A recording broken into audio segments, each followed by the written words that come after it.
So yeah, I'm going to be talking about research projects in a pandemic, something that I'm sure many of you will have been facing, and also thinking about how you're going to do it this coming year as well. So a little bit of background to start off with. I have been at Strathclyde since 2017. Some of you may recognise my name from sort of before that. I used to work coordinating the Forensic Science Special Interest Group. So I've sort of been floating around in the forensic network in one capacity or another for a good few years now. I am the project module coordinator for our MSc since 2018. And so obviously normally this summer I would have been looking after coordinating the projects. I actually though was on maternity leave, which looking back at it was rather excellent timing. So I have to start this presentation by saying a massive thank you to my colleagues who are the ones who are actually mostly dealing with this. So the things that I'm going to be covering in this presentation were mostly being put into place and carried out by my colleagues rather than me. And I'm now just in the great position to pick it up and take on the learning that we've picked up from this year into the forthcoming academic year. So a little bit of background to Strathclyde. We have within our MSc Forensic Science a 3-month research project which we do over the summer. We have a mixture of in-house and externally based projects. Approximately a third of them manage to go onto an external placement with forensic providers, with other universities as well. And that's with a cohort of about 50+ students. So it's no small task to get them all on projects and doing things like that. So this year, when staff started to go downhill kind of come March, the project allocation process was already underway. We had some students who had already accepted external project placements. So we had students who were due to be going to the Scottish Police Authority, students who were due to be going sort of to universities out in Hawaii and Arizona. Staff had also drafted internal project proposals, so we all come up with a booklet of projects normally ready to go. So initially there was some dialogue with our project providers about a possible delay to the start of lab work. You know, it was the can we maybe compress it, but it quickly became clear that students were not going to be able to attend in person or carry out practical lab work. And so I think this probably sums up most people's reaction as it kind of became quite obvious that practical lab work wasn't going to take place. But so what did we do? Where possible, students who had external projects were kept with their external provider, but moved to a sort of non-lab based project. So either doing some data handling or doing a literature-based project that still kind of kept with the interests and expertise of that provider. And I have to say a big thank you to those external providers who did carry on with the supervision. It really helps us out when we're not having to do that main bulk of the supervision of all our students. Staff also drafted new literature-based project proposals. And this was quite good. It allowed staff to kind of have literature-based projects on aspects of forensic science that interest them, but we don't necessarily have the capacity to carry out practical projects with. And then also the Leverhulme Research Centre for Forensic Science up in Dundee offered to take on an increased number of students for database projects. So we normally have a couple of students who will go up to Dundee for their summer project, but this year, massive thank you to Neve and particularly to Hervé up there. He took on 14 of our students. And so they were doing some database projects. So I definitely have to say a massive thank you to them. And I'll give you a little bit more detail on the type of projects that they were doing, because I think this will actually be something that'll be quite interesting for other people to look at as well. So they were doing scientometric studies of different aspects of forensic science. Now this is something that I hadn't actually ever heard of. So it's essentially researching the literature, but in a kind of mathematical way. So they were looking at different aspects of forensic science that had appeared in the Interpol reports and trying to kind of collate and see where there might be gaps, where there might be networks. So as well as getting some in-depth knowledge on particular areas of forensic science, They were also learning about coding. They were using R, but obviously you could look at using other types of software. So R has the benefit of being open access, and there's a really good supportive online community if you do get stuck with it. They also learned about new ways to interpret and present data. So they were using RStudio, which is a sort of package that you can have when using R, but they were also using Gephi, which is what was used to produce this little map. The graphic that I've got down there, it's a little bit hard to see, which shows the breadth of data that they were looking at. But the way this was working was showing linkages between different authors. So they could see where there were little clusters of research groups and possible outliers as well. So this was the bulk of the projects that happened at the Leverhulme. We also had one student who was looking at kind of going through and collating parameters from previous projects. So we had some students who were working on transfer and persistence in the past. And so this kind of pause actually allowed them to go back and have a look at some of the data handling and the parameters that we use, particularly for photography, to see if there were sort of trends and things like that that could be used to optimize it, particularly when getting back in the lab as well. In terms of other ways to get data, we also had some students who had their external providers running samples and passing on the data. It was a little bit of an issue in terms of it was dependent on that provider having sufficient time. So it might be going forward that it would be better if that data already existed rather than being generated new. And the other thing that we also did was using some surveys as well. And this worked nicely. You just have to remember the sort of ethics side of things and getting that all in place. But I'm sure most of you will hopefully have a fairly streamlined process when it comes to ethics for projects. But so this was quite a good way, obviously limited by needing to get responses in time as well, but definitely something to think about. We then had our sort of more literature-based projects. Big thing with these is that they were kind of missing that data handling element. And we do actually have a separate literature project mark scheme within our module. And that was good because we weren't then having issues with the lack of data handling, but the general feeling amongst staff was that marking literature-based projects was far harder than the database projects. We found there was much more subjectivity and it could be harder to kind of come to a bit of a consensus on marks. So one thing that we're actually going to look at going forward is possibly tweaking that mark scheme again a little bit, but also trying where possible to have all projects having some kind of data handling element to them. But it wasn't all bad. Like I mentioned before, it allowed staff to offer projects on a far wider range of topics than we can do for practical projects. So we were able to kind of give students a really broad range of opportunities and things that they could take a look in. Students also had the chance to steer the direction of their project.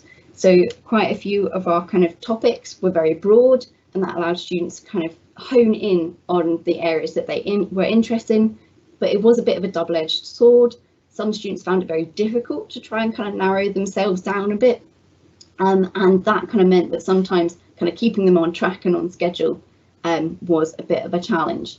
But overall, the students certainly enjoyed having that bit more flexibility in terms of what they were doing.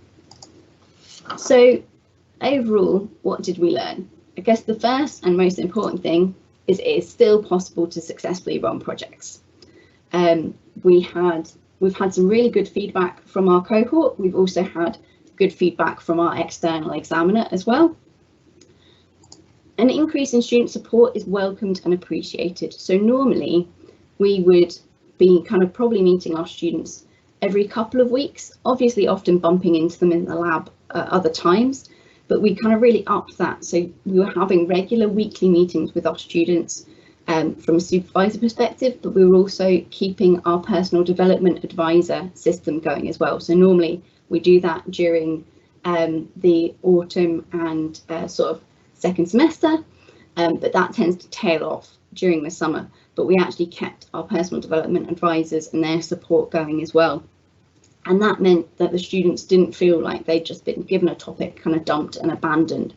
And that was definitely really welcomed by the students. And just from reading the acknowledgements from a lot of their theses, you can really see that they did appreciate that additional support. And also for us, for our peace of mind, I think it meant that staff were able to kind of keep a close eye and make sure that students weren't disengaging.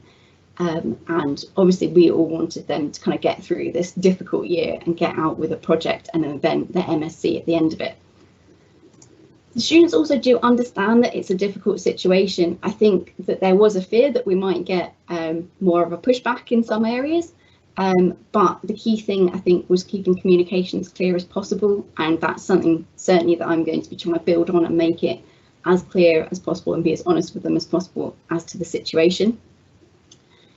It is hard to have a one-size-fits-all marking scheme, and I think that is true actually even when we are doing in the lab projects as well, but we definitely found that doing the database projects made the marking easier.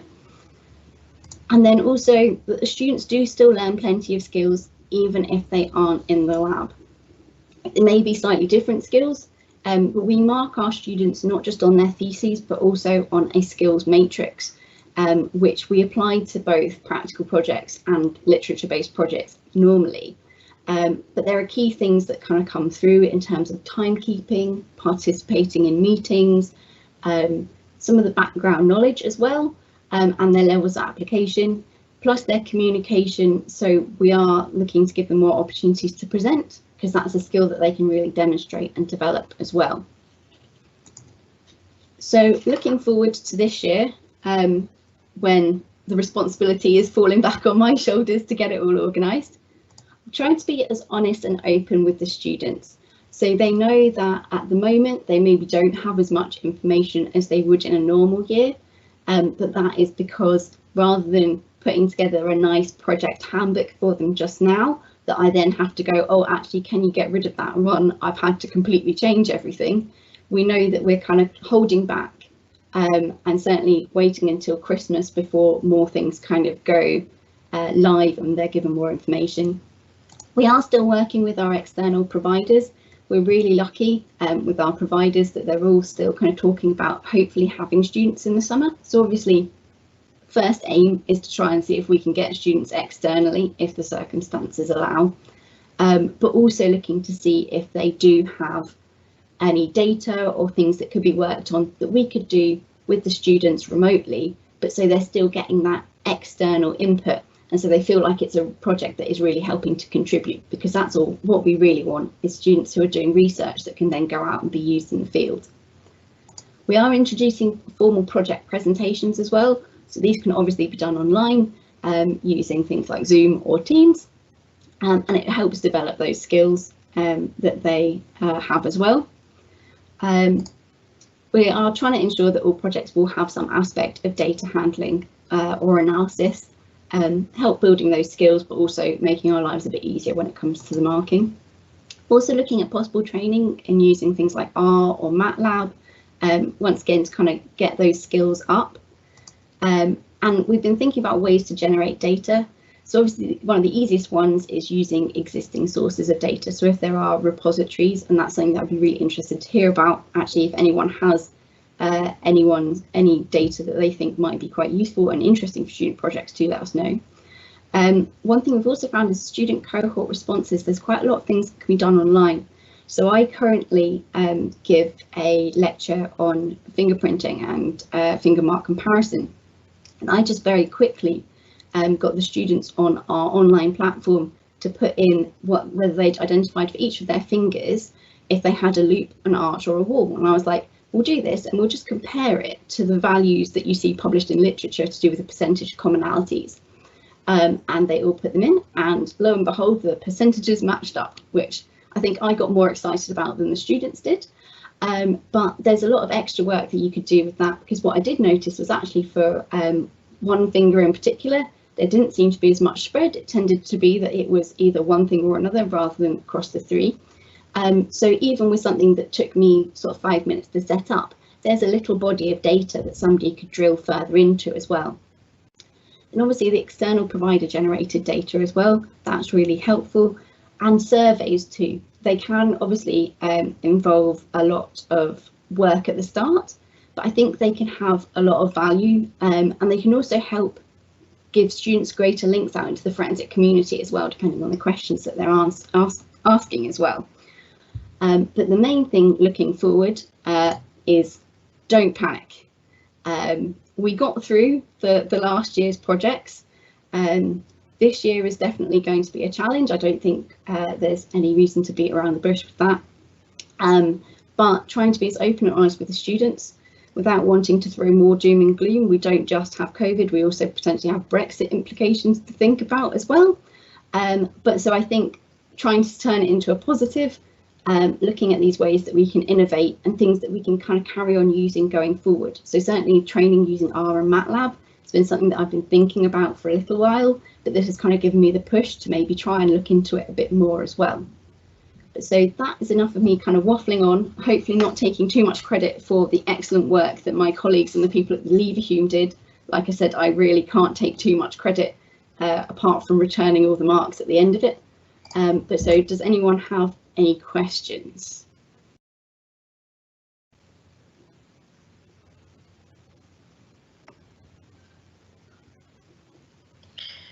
Thanks, Felicity, for that fantastic presentation. I've got some questions myself, and then we'll look at what the audience has submitted. Regarding the array of projects, has it given you, looking back, this new opportunity to look at a range of projects that you might not have previously considered? Definitely. I think we've often talked a little bit about having more sort of data handling based projects and kind of looking at some of those more partnership based where an external provider maybe has some numbers that they need crunching and don't have the personnel, but also are not necessarily able to take one of our students on site. So it's kind of pushed us, I think, to start thinking about that and how we can have more internal, external projects on that. So yeah, I think definitely it has. And what it's also shown is that I think, yeah, literature-based projects have their place, but trying to get a bit more data handling in there is good for the students and it's good for the staff as well. And following up on that as well, I thought it was really interesting when you mentioned the skills matrix. I thought that was really effective way of communicating to students the skills that they'd be developing, whether they were in a lab or doing the data metadata analysis. So I thought that was a really effective way that you communicated that to them. Yeah, it's really useful. It's something we've actually borrowed from our undergraduate projects. But the students get the opportunity to kind of see that and see what they're building on. But it means as well that those students who are maybe less confident when it comes to writing their thesis know that they can, you know, if they perform well in the lab or on their sort of literature research and are interacting and working on these skills, that they are getting credit for those as well, because that doesn't always come through in the thesis. So trying to make it almost, I guess, as inclusive as possible as well. Yeah, absolutely. And also just one final question from me. Regarding the projects, did they all go through ethical approval as you would for any research project? How do you deal with that with so many students? So we only get the ethical approval if they are using anything that kind of is sort of participant based. So those that were using surveys then did have ethical approval. We're quite lucky in that Penny Hadrell within our department, she actually sits on the ethical board for the department as a whole. So our ethics process is generally quite streamlined, although it takes a little bit longer with surveys than it does with we have a fairly standard boilerplate that we can use for anything that's using kind of biological materials. But so yeah, we did have to still deal with the ethical side of things, but we're quite lucky and generally it's quite streamlined. Yeah, and I guess now looking back, you've because you've had this experience of doing this for a year, it's given you other avenues where you can look at data moving forward. So, and if you're going to bring in the presentation element as well, that could inspire the next you know, the cohort of students to see what the previous cohort did. So it's all beneficial, isn't it? Yeah, I think definitely, I'm not always someone who thinks on the glass half full side, but I'm definitely trying to see this one as real positive way of we can move it forward and make it a better module just in general, not just while we're kind of using it as a stopgap. Yeah, absolutely. Yeah, thank you, Felicity. That was fantastic. Thank you. And our next presenter is... Sorry, Leisha, we just got a question come in from John. I didn't think you'd been able to see it because... No, I couldn't, sorry. Discussion. No, that's absolutely fine. So they said, thank you very much for the presentation, and it's similar to what they were planning. And the question was really about the photography. So you mentioned that there was a literature research aspect around the photography side. Could you explain a little bit more about that and how that was undertaken? Yeah, so it stems from some projects that are taking place at the Leverhulme to do with transfer and persistence, and looking at proxy substances for estimating how well things transfer and how long they persist. So they were looking at things to possibly replace, like particularly soil and pollen, but a few other things as well. And the way they were doing it was that they were using a UV powder as a substitute, and were taking an image of the fabric, and then using some processing software to kind of identify how many like particles, and they had issues with clumps and everything like that. But we'd done this for a couple of years, and what we found is that students were given a bit of latitude to establish the settings that they kind of felt worked best on their camera in terms of some of the basic things that they were able to fiddle with. And so this project this summer was going back and looking through the information that they'd produced in terms of the parameters that they'd set for their cameras, to then see if any of them were better or if there was something that should be done in that. Because the way the Leverhulme's working at the moment is they kind of give general project parameters, and then you can actually go out and sort of replicate them and adjust them slightly to how you're doing it at your university. Which is really interesting. It's a really good way of gathering a lot of data, but at the same time then they're looking to iron out a few of the variables that you don't think about until you get a load of people to do something and they all do it slightly differently. Yeah, definitely. And I had a question as well about the qualitative and the survey-based research that the students were doing. Did they, and do they have any training or teaching in their master's programme prior to when lockdown occurred, how to do qualitative research? No, they don't really, and it is something, again, that it's probably it will happen based on if you're doing it within a project, but it's something that we probably should look at. We certainly have a lot of colleagues within our sort of humanities and social sciences department who are, I suspect, very well versed on how to create a good survey. So it is something where actually it's probably worth us having a think about whether we need to get them involved and give the students a bit more teaching. Certainly longer term, I'm looking to make some more changes to the module to make it more of a kind of year-long experience, so that there would be hopefully a bit more time for some of that training and things coming in as well, because at the moment it tends to be I stress about it all year, but everybody else, it tends to just be what happens in the summer. Yeah, absolutely. That's great. Leisha, did you have any other questions? No, not from me. That was really comprehensive. Thank you.